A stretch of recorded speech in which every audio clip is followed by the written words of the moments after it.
É muito provável que você já tenha escutado aquele ditado: se conselho fosse bom, não se dava, se vendia. Essa é uma frase bem antiga, né? Um ditado muito popular, que, como eu falei, você já deve ter escutado. Mas você sabe o porquê que ela faz tanto sentido? E é muito importante que você entenda o que está por trás dessa frase. E nesse vídeo eu quero falar com você sobre o real poder da escuta, de você simplesmente ouvir o outro e o perigo dos conselhos que não são tão convenientes. Muitas vezes, inclusive, pode piorar a situação de quem você está aconselhando. Eu me chamo Sérgio e eu trabalho com hipnoterapia, onde eu utilizo técnicas de hipnose e terapias regressivas, como regressão de idade e regressão de vidas passadas. Se você tem interesse, curiosidade ou quer saber mais sobre esse assunto, é só clicar em algum dos links que eu vou deixar aqui na descrição. E antes de continuar, eu quero esclarecer algo muito importante. Eu não estou dizendo aqui que você não pode dar um conselho para alguém que você gosta, para um conhecido, parente, namorado, namorada, enfim, alguém que você realmente, genuinamente se preocupa. Mas qual o problema do conselho? Quando você dá um conselho, você está colocando a sua experiência de vida em cima do problema do outro. Só que o outro, a pessoa que está sendo aconselhada, ela tem a vida dela, ela tem as experiências delas, os traumas dela, as dores, que são diferentes da pessoa que está aconselhando. Então, eu entendo que quando você se depara com alguém que você gosta com problema, você tem esse anseio por querer ajudar na forma de conselho. Porque muitas vezes pode bater aquele medo de você não poder ajudar alguém que você gosta. Uma forma que você vê de ajudar é dando esse conselho. Você pode ficar ali nervoso, pensando, meu Deus, não sei o que fazer, não sei o que dizer.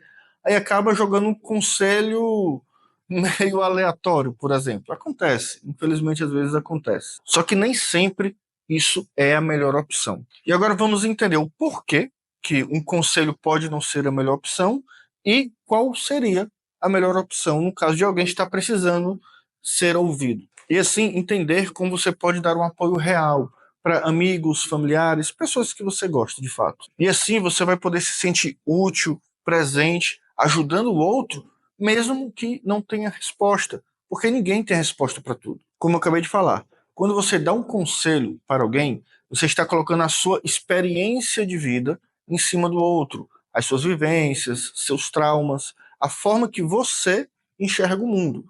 Só que a pessoa que está sendo aconselhada, primeiro que ela provavelmente já vai estar fragilizada por estar passando por alguma questão que precise de conselho, né? Ou pelo menos ela te procurou para que você desse um conselho. Então essa pessoa vai ter as dores, os traumas, os problemas, as experiências da vida dessa pessoa.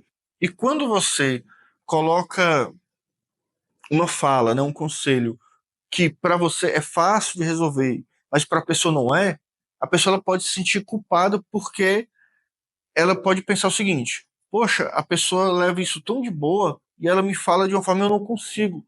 E a pessoa vai se sentir culpada porque não consegue executar um conselho da forma que foi falado. Eu vou dar um exemplo para ficar mais claro. Imagina uma pessoa que foi abandonada pelo pai. E essa pessoa desenvolveu uma dependência emocional muito grande, uma necessidade de agradar o outro, uma necessidade exagerada.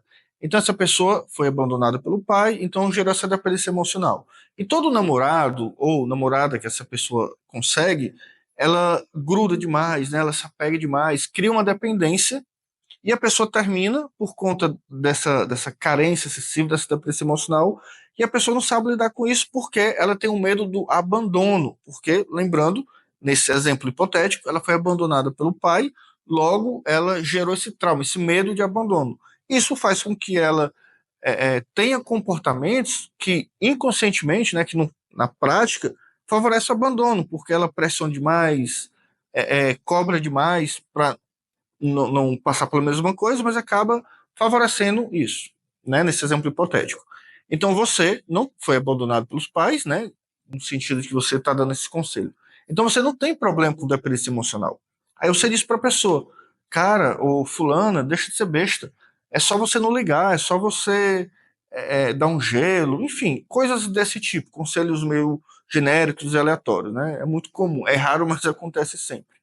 A pessoa que está ouvindo isso, no primeiro momento, pode pensar: é mesmo, né? Para que isso? Para que esse apego? Eu não nasci empregada, né? Que a gente fala muito aqui no Ceará, não sei em outros estados, né? Ah, nasceu empregada com fulano, quer dizer que ela não nasceu colada junto, né? Então, ambos podem ter vidas separadas. Só que depois, quando a pessoa vai batendo a saudade, as coisas vão acontecendo, ela vai percebendo que não é bem assim. Que ela sente sim falta, sente saudade, e ela tem uma dificuldade muito grande de lidar com isso. Então, o conselho da pessoa foi algo do tipo só, ah, mulher, desapega, deixa disso, desencana, deixa de besteira. Só que a pessoa não faz isso porque quer, porque ela tem um trauma na vida dela profunda, da qual faz com que ela tenha dependência emocional. Consegue entender que o porquê que dar um conselho com base na sua experiência de vida pode ser um problema? Porque você vai falar o que você acha como deveria acontecer. Só que você, por mais que você conheça a outra pessoa, seja um amigo de infância, por exemplo, a vida da pessoa é diferente, você não conhece os traumas da pessoa. Então isso pode gerar sentimentos de culpa na outra pessoa por não estar conseguindo lidar tão bem com a situação da forma que ela acredita que você lidaria por conta dos conselhos que você está dando. Ok? Espero que não esteja ficando confuso aqui, mas é nesse sentido, porque quando você fala o seu conselho, você está colocando a sua história de vida, ok? E bem, se eu não posso dar um conselho nesse sentido, aliás, não é que você não possa, né? Quem sou eu para dizer o que você pode ou não pode fazer? Mas eu diria que você não deveria agir dessa forma. Então, se você não deve dar um conselho assim, direto, dizer o que a pessoa deve fazer, o que que você deve fazer? Bem, a coisa mais importante que você pode fazer numa situação dessa é ouvir, é estar ao lado dessa pessoa, ouvindo ela, deixando que a pessoa desabafe, sem que você diga o que a pessoa deveria fazer. Você não deve tentar resolver o problema para a pessoa. Muitas vezes, quando alguém procura um amigo para desabafar, para falar das coisas, essa pessoa não necessariamente ela está esperando que você resolva o problema para ela. Ela não quer que você resolva. Por exemplo, eu conheço uma pessoa que terminou um relacionamento recentemente e, por ser algo recente, essa pessoa está conversando com as pessoas e tudo. E quando ele desabafa com alguém, ele não quer que a pessoa resolva porque não tem resolutividade esse problema. O relacionamento acabou, cada um seguiu o seu caminho e não tem o que fazer, a não ser esperar o tempo passar e viver a vida da melhor forma possível. Só que a maioria das pessoas querem dar uma solução, querem dar querem resolver o problema, né? Como que diz, ah, cara, faz isso, faz aquilo.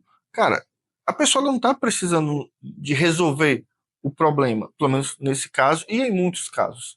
A pessoa só quer desabafar. Então, se você tem alguém, algum amigo, algum parente que quer desabafar, que precisa desabafar, e ela escolheu você, ou você percebeu isso e se prontificou, apenas escute essa pessoa, fique do lado dela, não precisa tentar resolver, não precisa dar conselhos que talvez não vão ajudar, certo? Então é basicamente isso. Escute a pessoa, apenas ouça e acolha, sem julgamentos, claro, muito importante. Evite julgamentos, porque não tem nada pior do que você precisar estar querendo desabafar com alguém e essa pessoa que você escolheu para desabafar ficar julgando. Então, pode ter certeza, o seu apoio, sem julgamentos, sem receitas prontas de como resolver o problema, pode ser muito mais transformador do que, do que qualquer conselho que você possa dar. Então, da próxima vez que você estiver numa situação e tiver uma vontade de dar um conselho, tente apenas respirar e escutar a pessoa. Somente isso. Apenas ouça a pessoa e acolha. Na maioria das vezes, a única coisa que a pessoa precisa é de alguém ao lado, alguém que possa escutar e acolher, sem soluções mágicas, sem conselhos milagrosos, sem julgamentos, principalmente sem julgamentos. E se esse vídeo faz sentido para você, eu convido você a compartilhar com outras pessoas que possam se beneficiar desse conteúdo. Então não esquece de curtir esse vídeo, comentar aqui o que é que você achou, se você concorda, discorda, se você tem algo a acrescentar, se tem uma crítica, enfim, comente qualquer coisa aqui que você achar que possa fazer sentido. E compartilhe esse vídeo com seus amigos, grupos do WhatsApp, no Facebook. Facebook está meio parado, né? Mas se você usar, compartilha no Facebook, no Instagram, enfim, com qualquer pessoa que pode gostar desse conteúdo. Ah, e não esquece, Comenta aqui se você já passou por uma situação onde você percebeu que foi melhor ouvir do que dar um conselho, ou se você já escutou um conselho de alguém totalmente aleatório, que não fazia o menor sentido, que se você seguisse esse conselho, iria atrapalhar mais do que ajudar. Então, um grande abraço e até o próximo vídeo.